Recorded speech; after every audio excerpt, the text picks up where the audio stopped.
Baik, teman-teman, kita lanjutkan materi reading. Jadi hari ini adalah materi reading terakhir ya, yaitu tentang inference atau membuat tebakan seperti itu. Jadi langsung saja seperti yang kita kemarin pelajari di reading, teman-teman nanti akan dihadapkan dengan 50 pertanyaan yang mana waktu mengerjakannya adalah 55 menit gitu ya, teman-teman. Nah, nanti teman-teman disarankan untuk tidak membaca teksnya dulu, tapi membaca soalnya dulu supaya nanti teman-teman tahu apa yang harus dilakukan dengan teks gitu ya.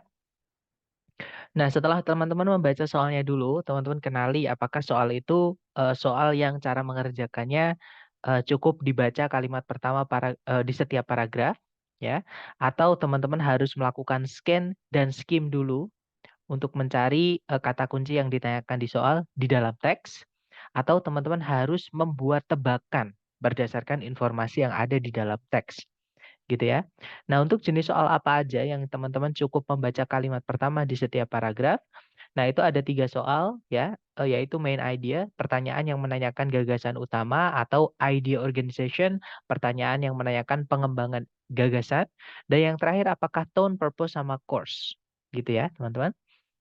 Nah, kemudian jenis soal yang cara mengerjakannya scan dan skim atau dicari dulu di teks itu adalah jenis-jenis soal yang menanyakan peritilan-peritilan kecil yang ada di dalam teks. Oke. Nah, antara lain ada locate information di mana si penulis menyebutkan satu atau sebuah informasi di dalam teks gitu ya. Kemudian yang kedua ada peran referen atau rujukan kata ganti. Jadi kata ganti A misalnya ya itu menggantikan kata benda apa.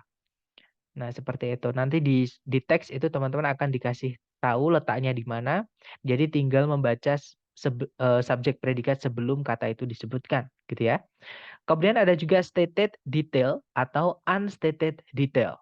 Stated detail sendiri itu adalah teman-teman disuruh ditanyai mengenai informasi tertentu yang ada di dalam teks. Jadi di antara A, B, C, D yang mana yang benar mengenai yang ditanyakan. Nah, kalau yang unstated detail itu kebalikannya. Di antara A, B, C, D yang manakah yang salah mengenai kata kunci yang ditanyakan. Seperti itu. Atau yang nggak ada di dalam teks mengenai kata kunci yang ditanyakan, gitu ya. Dan yang terakhir adalah soal vocabulary atau kosakata. Nah, untuk soal vocabulary ini tidak wajib teman-teman membaca teks, karena kalau sudah tahu artinya, tidak perlu baca teks. Tinggal nyari di pilihan A, B, C, D sinonimnya yang mana, seperti itu.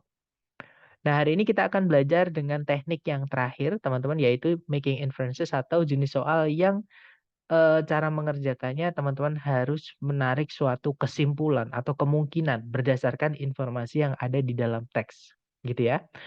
Nah, untuk making inference sendiri atau membuat kesimpulan sendiri atau tebakan sendiri itu ada 2 jenis soal. Yang pertama adalah soal inference, yaitu kita disuruh nebak kira-kira kata kunci di soal itu yang mana di pilihan A, B, C, D, seperti itu.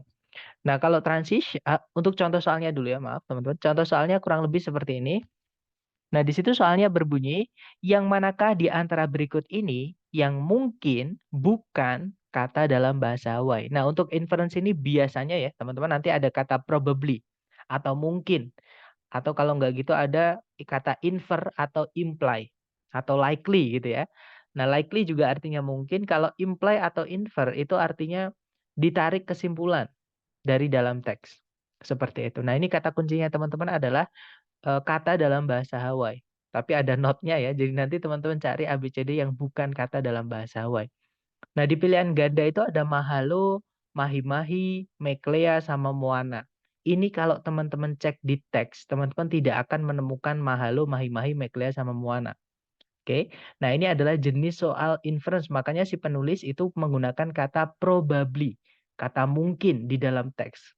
Karena nggak ada maksudnya di dalam soal ya. Karena di dalam teks kata ini di pilihan A, B, C, D ini nggak ada. Nah, tapi yang ada itu hanya petunjuknya. Oke. Jadi kata kunci teman-teman adalah kata dalam bahasa Hawaii. Kita cari bagaimana kata dalam bahasa Hawaii itu dibuat, teman-teman. Nah, itu dibahas di paragraf 1. Jadi teman-teman juga harus melakukan scan dan skim dulu ya. Jadi cermati kata kuncinya, lakukan scan dan skim di dalam teksnya. Nah, itu kalau kita baca itu dibahas di paragraf 1. Paragrafnya berbunyi, kata dalam bahasa Hawaii merupakan bahasa Hawaii merupakan bahasa yang merdu gitu ya. di mana semua katanya itu didapat dari susunan alfabet yang hanya terdiri dari 12 huruf saja, yaitu 5 huruf vokal A, I, U, E, O, dan 7 huruf konsonan, yaitu H, K, L, M, N, P, W. Nah, totalnya 12 ya. Nah, setiap suku kata di dalam bahasa Hawaii itu berakhiran dengan huruf vokal A, I, U, E, O. Oke, dan 2 konsonan tidak boleh gandeng. Nah, kata kunci teman-teman di sini. Nah, kita cocokkan dengan pilihan A, B, C, D, yang mana yang tidak mengikuti aturan itu tadi ya, berakhiran dengan vokal dan tidak konsonan tidak pernah gandeng.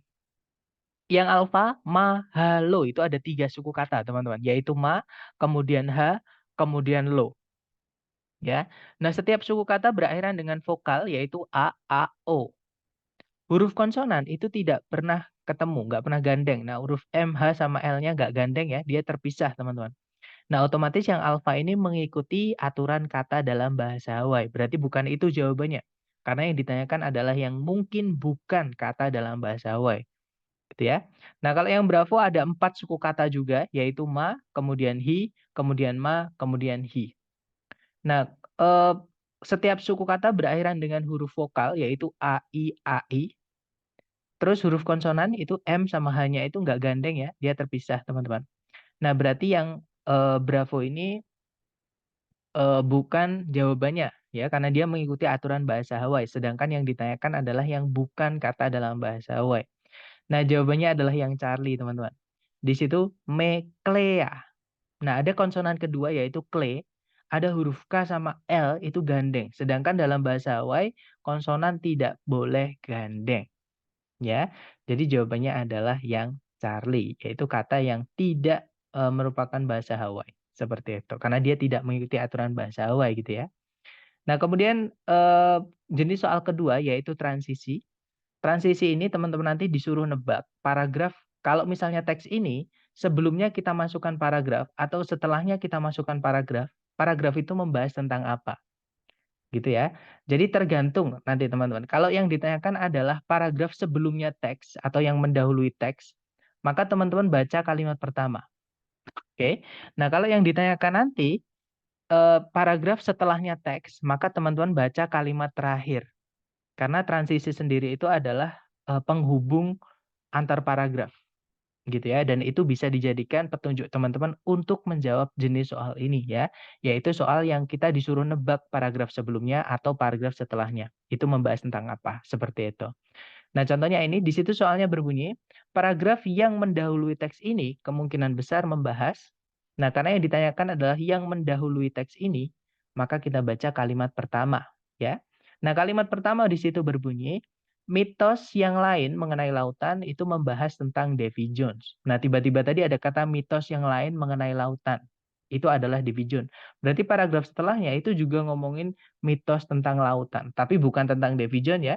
Karena Davy Jones ini dianggap yang lain, teman-teman. Yang berbeda dari yang sebelumnya sudah dibahas. Ya, berarti kita cek ABCD yang alfa masa mudanya Davy Jones. Nah, nggak mungkin paragraf sebelumnya membahas Davy Jones. Davy Jones aja baru diperkenalkan di paragraf ini. Ya. Bravo juga sama karena ada nama Davy Jones-nya pasti salah. Nah, jawabannya adalah yang Charlie, teman-teman. Di situ berbunyi cerita tradisional yang berbeda dari laut atau mengenai lautan. Seperti itu. Nah, itu tadi adalah 2 contoh untuk jenis soal yang cara mengerjakannya teman-teman disuruh nebak, gitu ya. Nah, mungkin ada yang ingin ditanyakan dulu dari teman-teman sebelum kita lanjut ke latihan buat teman-teman. Silakan kalau ada pertanyaan, teman-teman. Saya mau tanya, Iya, Mister, Mister. Silakan. kira-kira yang mungkin bisa diberikan kosakata-kosakata terkait misalkan kalau sebelum itu apa aja kayak preceding, langsung kalau sesudah apa gitu mungkin kayak jenis-jenis vocabulary tentang untuk menanyakan itu kadang kan kita baca itu kan oh, apa ini maksudnya gitu kan. Nah itu kadang saya masih bingung gitu yang bagian kayak kayak ini kan preceding sebelumnya mungkin kalau sinonim-sinonimnya terkait di soal-soal itu apa gitu. Oke.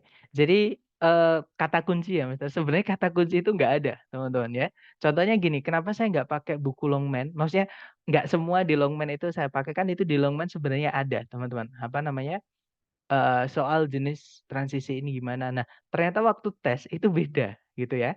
Nah, Contohnya gini, contohnya teman-teman disuruh nebak paragraf sebelumnya teks ini, itu biasanya nanti kata-kata ketika teks atau sorry, ketika tes maksud saya, itu tidak menggunakan kata preceding, teman-teman. Biasanya dia menggunakan, eee, apa ya, biasanya menggunakan before misalnya, before, the passage misalnya. The paragraph before the passage, eee, is probably about apa, misalnya gitu. Atau the main idea of. Jarang sekali saya menemukan kata preceding, teman-teman, ya. Tapi kalau teman-teman ngambil yang prediksi, karena prediksi itu kiblatnya memang dari buku Longman juga, teman-teman, dari lembaga-lembaga itu, tes prediksi itu juga kiblatnya dari buku Longman, bukan yang asli dari ITS, maka biasanya teman-teman akan menemukan kata preceding. Jadi kalau ditanya apakah ada kata kunci, jawabannya tidak ada, teman-teman, ya. Jadi teman-teman harus memahami satu ke apa namanya, keutuhan teksnya itu menanyakan tentang apa. Seperti itu, Mister. Dan gini, untuk soal transisi ini kalau di soal ITS nggak ada, ya teman-teman. Kalau yang, sorry, soal ITS yang online. Kalau yang offline saya nggak tahu karena udah lama banget nggak ikut tes yang offline atau onsite yang datang ke tempat, tesnya ya. Nah, tapi kalau yang online saya yakinkan ke teman-teman, saya punya 18 paket soal ITS, saya belum pernah menemukan jenis soal transisi ini. Nah, tapi kalau di prediksi, saya pernah ikut sekali, itu ada teman-teman, apa namanya, soal ini. Gitu Mister, gimana? Apakah membantu? Iya, terima kasih, Mister. Oke. Nah, nanti teman-teman sarankan untuk sering-sering latihan ya, untuk supaya bisa terutama kalau teman-teman ada sumber yang asli dari ITS, nah itu bisa, eee, apa namanya, bisa dicoba, maksudnya dirasakan. Ada nggak jenis soal yang saya sampaikan? Ada atau tidak ada, seperti itu. Nah, mungkin ada pertanyaan lagi, silakan teman-teman.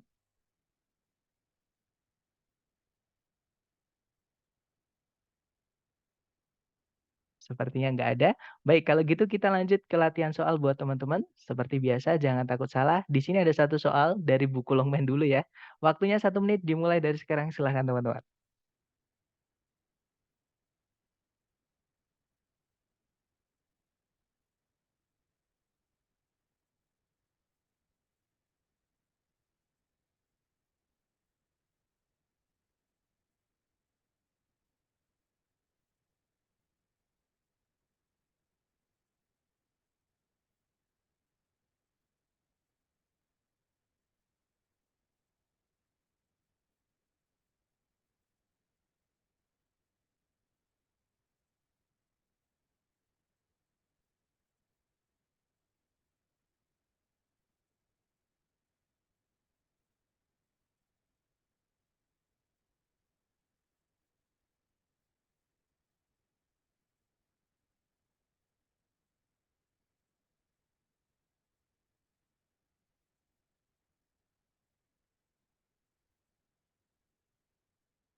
Oke, 1 menit sudah habis dan saya lihat teman-teman menjawab, bravo, semuanya menjawab bravo ya.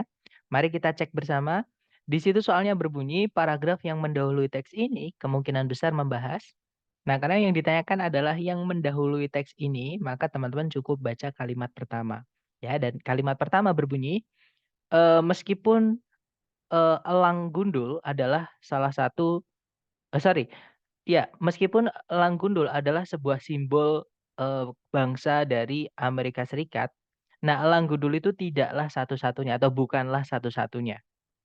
Nah, berarti ini ngomongin selain elang gundul ya, berarti paragraf sebelumnya itu ngomongin simbol Amerika yang elang gundul, teman-teman. Nah, berarti jawabannya yaitu yang bravo, betul.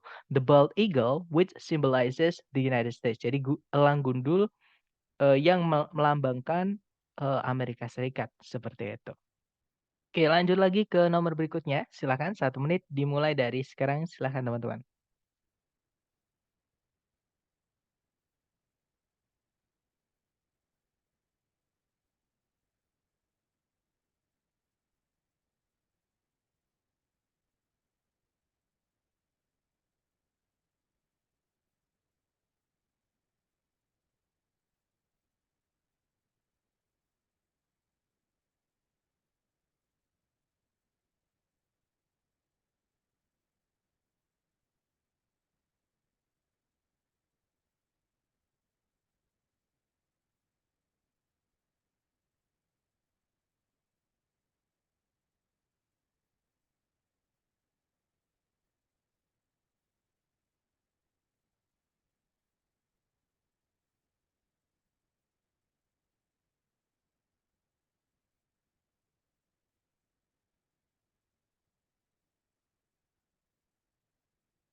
Oke, waktunya habis. Silahkan jawabannya teman-teman dikirim di chat, kemudian kita bahas bersama ya. Silahkan teman-teman.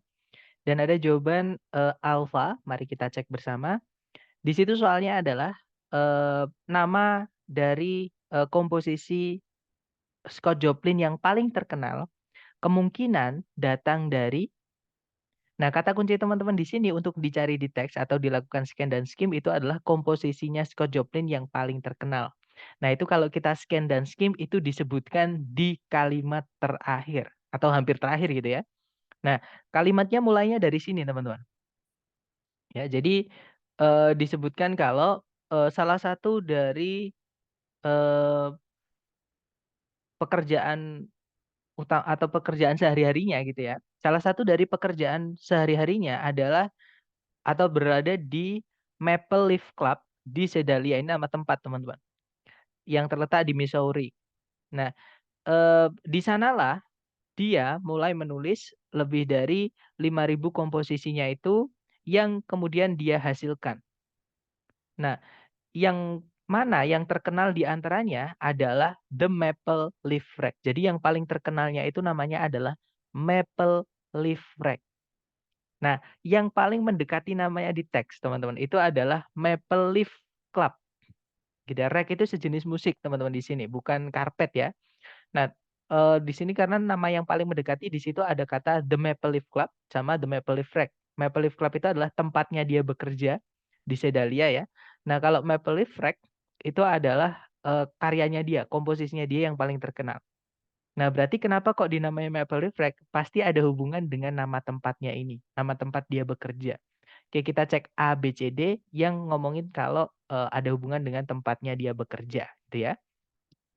Nah, kalau yang alfa di situ berbunyi, nama dari salon, salon itu adalah tempat hiburan, bukan tempat hiburan teman-teman, tempat mabuk gitu ya, tempat apa ya, kayak bar gitu, tempat minum-minum gitu ya. Jadi nama dari tempat minum-minum di mana dia tampil. Nah, kemungkinan yang alfa bisa, karena memang ini ngomongin tentang Scott Joplin yang mana dia adalah penyanyi gitu ya, eee, penyanyi jazz gitu, jenisnya adalah, rag seperti itu.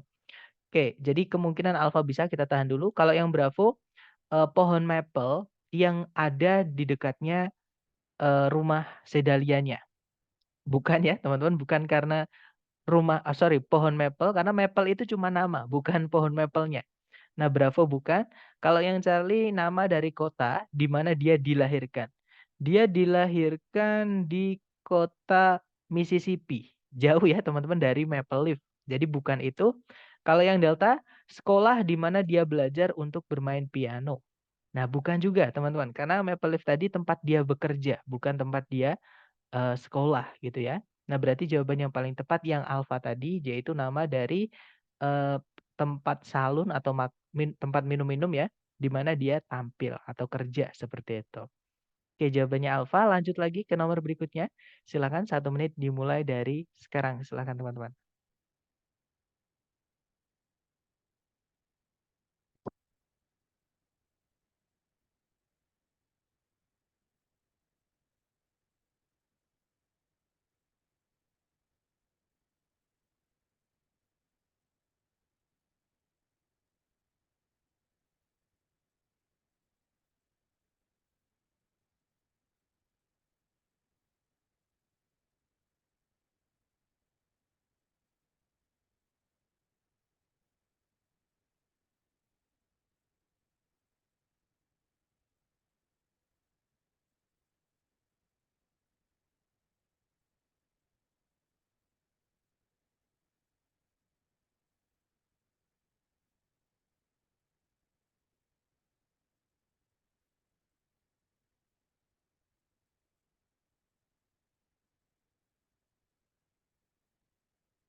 Oke, 1 menit sudah habis teman-teman. Ada yang sudah nemu jawaban, boleh dikirim di chat ya. Baik, ada jawaban, delta. Mari kita cek ya. Di situ soalnya, apa yang bisa ditarik kesimpulan dari teks mengenai jumlah dari batu bara yang sedang, dibuat atau maksudnya yang sedang diciptakan gitu ya, atau yang maksudnya bukan dibuat manusia, tapi dibuat oleh alam gitu, di zaman modern dibandingkan dengan jutaan tahun yang lalu. Nah, itu kalau kalau teman-teman scan dan skim yang ngomongin tentang ini itu ada di paragraf terakhir, ya. Nah, paragraf terakhir itu menyebutkan kalau penyimpanan yang besar dari batu bara dan minyak itu masih ada di bawah tanah. Nah, tapi biaya mereka itu semakin meningkat secara drastis gitu ya. Entah itu secara uang dan secara lingkungan. Maksudnya resiko, berarti cost di sini adalah harga atau risiko gitu ya. Kemudian eh, tampungan-tampungan yang mudah diakses itu telah dieksploitasi semuanya. Dan tampungan yang baru akan sangat sulit, maksudnya di sini ya, expensive secara dolar tadi dan secara environmental tadi untuk dicari dan untuk diproses atau dikerjakan. Nah, berarti jumlahnya udah jelas ya, teman-teman. Kalau dulu mudah, sekarang kok sulit nyarinya, berarti jumlahnya sudah berkurang. Nah, berarti jawaban yang paling tepat itu adalah yang Charlie. Oke, it is less. Seperti itu jawabannya Charlie ya, teman-teman. Nggak apa-apa, kita coba lagi ke nomor berikutnya. Silahkan, jangan takut salah. 1 menit dimulai dari sekarang. Silahkan, teman-teman.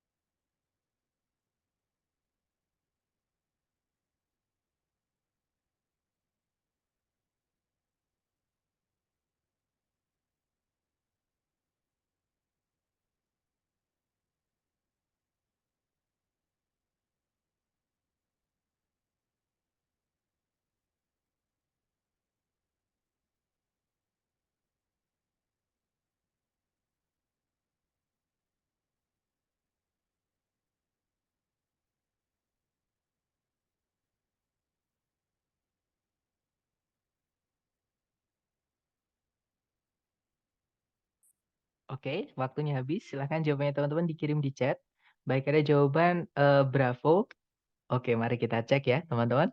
Di situ pertanyaannya adalah bisa ditarik kesimpulan dari dalam teks bahwa slip itu dipakai oleh para pembuat gerabah untuk, nah, slip itu ditanda ini ya, teman-teman, karena kalau biasanya ada istilah ditanyakan, itu pasti ditandai seperti itu.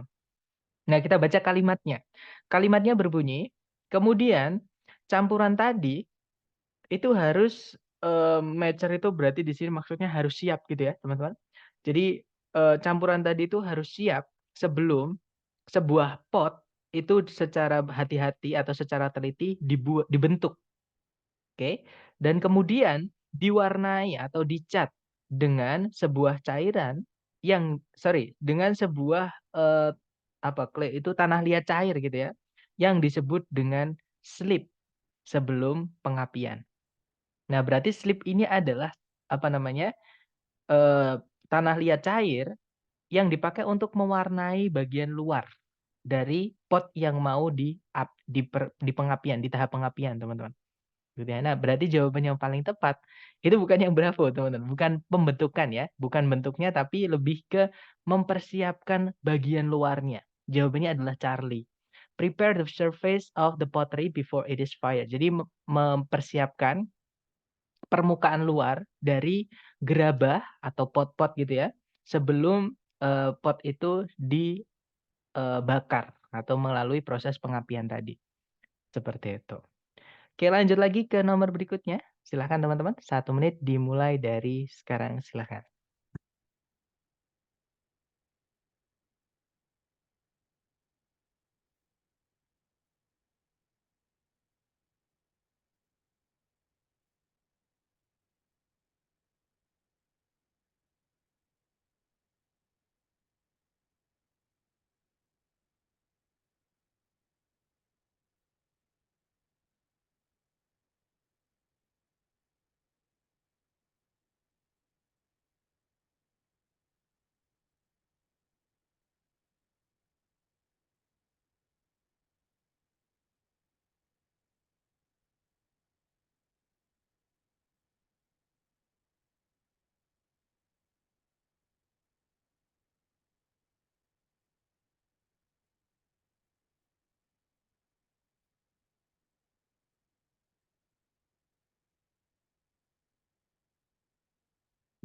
Oke, 1 menit sudah habis. Silahkan jawabannya teman-teman dikirim di chat yang sudah nemu jawaban.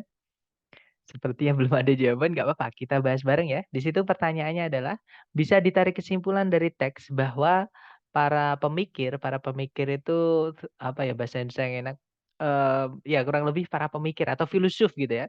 Dari zaman Renaissance itu mencari kelahiran dari, nah itu kalau kita scan dan skim teman-teman itu itu dibahasnya di em, cari kata thinkers teman-teman. Nah di sini ya, jadi sebentar, scholars di sini maksudnya adalah thinkers ya teman-teman. Sebentar, ada nggak yang kata memang disebutkan thinkers seperti, kalau nggak ada berarti ya scholars ini ya.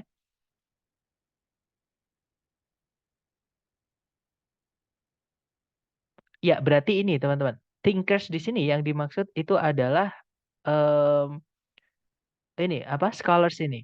Oke, jadi sebentar. Ya, di situ dijelaskan kalau mana mulainya berarti sampai mana teman-teman? Mulainya dari sini ya. Jadi konsep dari kelahiran kembali itu ditujukan eh, di periode ini, sorry, periode dari sejarah Eropa ini karena dikarenakan gitu ya, minat yang kembali muncul pada budaya Romawi dan Yunani kuno yang berawal di Italia dan kemudian menyebar di seluruh Eropa.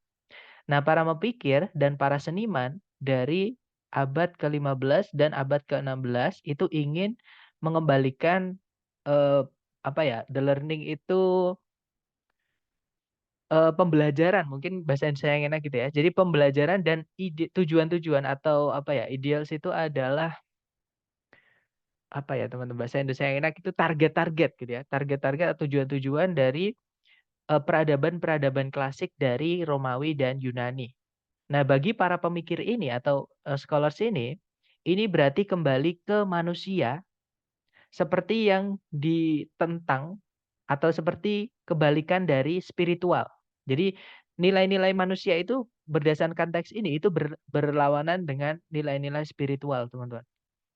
Nah, contohnya di situ pemenuhan dalam kehidupan seperti yang ditentang as opposed to concern about an afterlife. Jadi fulfillment in life itu atau pemenuhan hasrat kehidupan ya maksudnya itu bertentangan dengan apapun yang berhubungan dengan afterlife atau eh, akhirat. Nah, itu menjadi tujuan yang diinginkan dan mengekspresikan seluruh jangka manusia. Maksudnya apa ya, teman-teman? Range di sini artinya seluruh sifat atau seluruh eh, karakter gitu ya dari emosi-emosi manusia dan menikmati kesenangan dari panca indera itu tidak lagi dianggap aneh gitu ya. Berarti intinya gini, memenuhi apa yang tubuh kita inginkan. Intinya gitu. Jadi kayak tidak memikirkan eh, akhirat tapi fokus ke duniawi. Nah, itu maksudnya. Ya. Kita cek ABCD, yang alfa komunikasi di antara para seniman di seluruh Eropa. Bukan ya, bukan komunikasinya, teman-teman. Kalau yang Bravo, spiritualitas di kehidupan sehari-hari. Nah, ini kebalikannya, teman-teman. Karena ada kata as opposed to spiritual values. Jadi kebalikannya spiritual malah. Berarti Bravo bukan ya. Kalau yang Charlie penekanan budaya pada nilai-nilai manusia. Nah, ketemu teman-teman. Jawabannya adalah yang Charlie. Ya, a cultural emphasis on human values. Seperti itu. Oke, lanjut lagi. Oke, ternyata sudah habis untuk jenis soal inference. Ya. Nah, mungkin sebelum kita lanjut ke bagaimana cara menghitung skor kita di TOEFL, mungkin ada yang pengen ditanyain dulu dari teman-teman mengenai materi kita hari ini. Silahkan kalau ada pertanyaan sambil saya absen ya, teman-teman silahkan.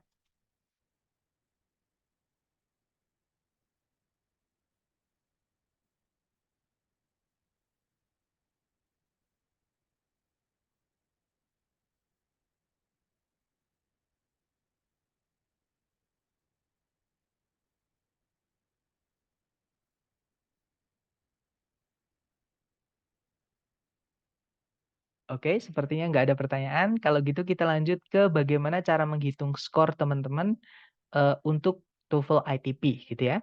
Jadi, TOEFL ITP itu menggunakan, tabel konversi. Sebenarnya ada cara menghitungnya teman-teman, per nomor itu, berapa poinnya. Nah cuman, kita dimudahkan dengan tabel konversi. Oke, jadi tabel konversi ini untuk supaya kita lebih cepat menentukan, nilai kita kok bisa segitu, itu berarti benar berapa, gitu ya. Nah, untuk di TOEFL ITP itu skornya itu adalah akumulasi dari, eee, 3 pecahan setiap sesi di TOEFL, teman-teman. TOEFL kan ada 3 sesi ya. Tahap pertama listening, tahap kedua nanti structure, tahap ketiga adalah reading, gitu ya. Nah, kalau teman-teman benar kalau teman-teman benar semua di listening itu nilainya adalah 680. Kalau benar semua di structure itu nilainya 680. Kalau benar semua di reading itu nilainya adalah 670, ya. Nah, cara menghitungnya gini teman-teman, misalkan teman-teman, dapat nilai 52 di listening, maksudnya 520 gitu ya. Berarti teman-teman itu benarnya adalah 35 di listening. Ya, jadi ditarik seperti ini. Nah, misalkan teman-teman kok dapat nilai 450 misalnya, atau 450 di listening. Nah, berarti benar berapa? Berarti benarnya di listening itu hanya 21 dari 50 soal. Gitu ya, teman-teman. Sama nanti misalkan di struktur kok saya dapat 58. Nah, 58 atau 580 itu benarnya berapa? Teman-teman tarik di sini. Nah, berarti teman-teman benarnya adalah 32. Seperti itu. Oke. Nah, di reading misalkan kok nilai saya 520 misalkan, 52 ya. Nah, berarti teman-teman benar di reading itu 32. Seperti itu. Nah, nanti terus nilai totalnya atau nilai akhirnya itu ditambahkan. Jadi listening tambah dengan structure ditambah dengan reading itu dibagi 3. Seperti itu, teman-teman. Nah, gimana ada pertanyaan untuk cara menghitung eee, apa namanya? TOEFL ini, nilai TOEFL, teman-teman?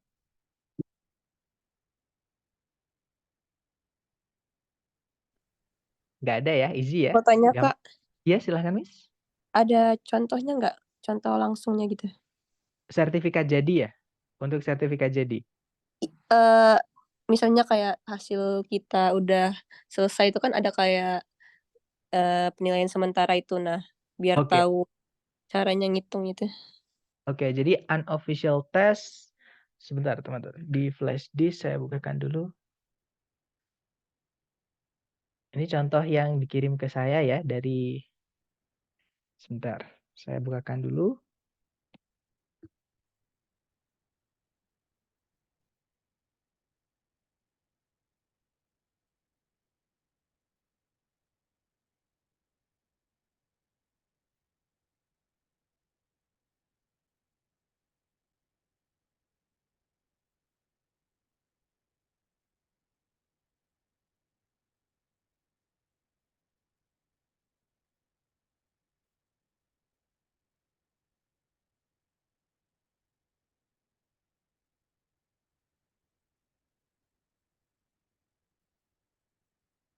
Nah, ini Miss maksudnya gini ya, maksudnya seperti ini. Terus pertanyaannya gimana tadi, Miss? Untuk ini kan contohnya nih. Ini contoh dari sertifikat sementara di TOEFL apa namanya? ITP, ini sertifikat. Jadi teman-teman nanti kalau ngambil yang online, tapi ini hanya dikasihkan ketika teman-teman ngambil yang online ya. Kalau ngambil yang offline atau datang ke tempat, ini nggak dikasih teman-teman. Jadi ini hanya setelah tes saja yang apa namanya? Yang online gitu ya. Nah, contohnya misalkan gini, teman-teman nanti dikasih misalkan namanya yang tes siapa gitu ya. Kemudian tanggal berapa ikut tes. Nah, kemudian nanti ada 3 parts yang teman-teman sudah lalui. Misalkan part 1 itu nilainya 61, itu maksudnya 610 ya. Nah, terus nilainya teman-teman di structure itu adalah 68. Nah, kalau 68 berarti benar semua teman-teman, itu 680. Nah, kalau di reading itu 65 berarti 650. Nah, berarti rata-ratanya jadi 610, 680, 650 itu ditambahkan, kemudian dibagi 3. Ketemu nilai akhirnya atau total skornya adalah 647. Jadi skornya teman-teman eee, itu 647. Gitu bukan, Miss, maksud pertanyaannya? Iya, itu maksudnya. Berarti kalau Oke, dapat ya. dari tabel itu misalnya kan listeningnya 610, berarti lihat dari tabelnya itu artinya betul berapa gitu ya? Oke, nah misalkan listening saya nilainya 610. Kita lihat ke tabel tadi, teman-teman. Sebentar. Di tabel tadi, nah tabelnya ini ya, kalau di listening 610 itu berarti, nah di sini, di tengah-tengah sini teman-teman. Oke, berarti nilainya teman-teman itu adalah betul 46. Oke, jadi teman-teman benernya 46 di listening dari 50 soal. Nah, artinya teman-teman hanya salah 4 soal saja. Makanya nilainya 610. Seperti itu, Miss. Nah, di structure tadi 68, 68 itu 40, teman-teman. Nah, ini strukturnya agak ini ya, agak meleset. Jadi ini strukturnya yang agak meleset, tapi ini yang asli dari ITS, teman-teman. Ini kalau kita tarik ke sini itu cuma 38. Nggak sampai 40. Padahal soal apa namanya structure itu adalah 40. Seperti itu.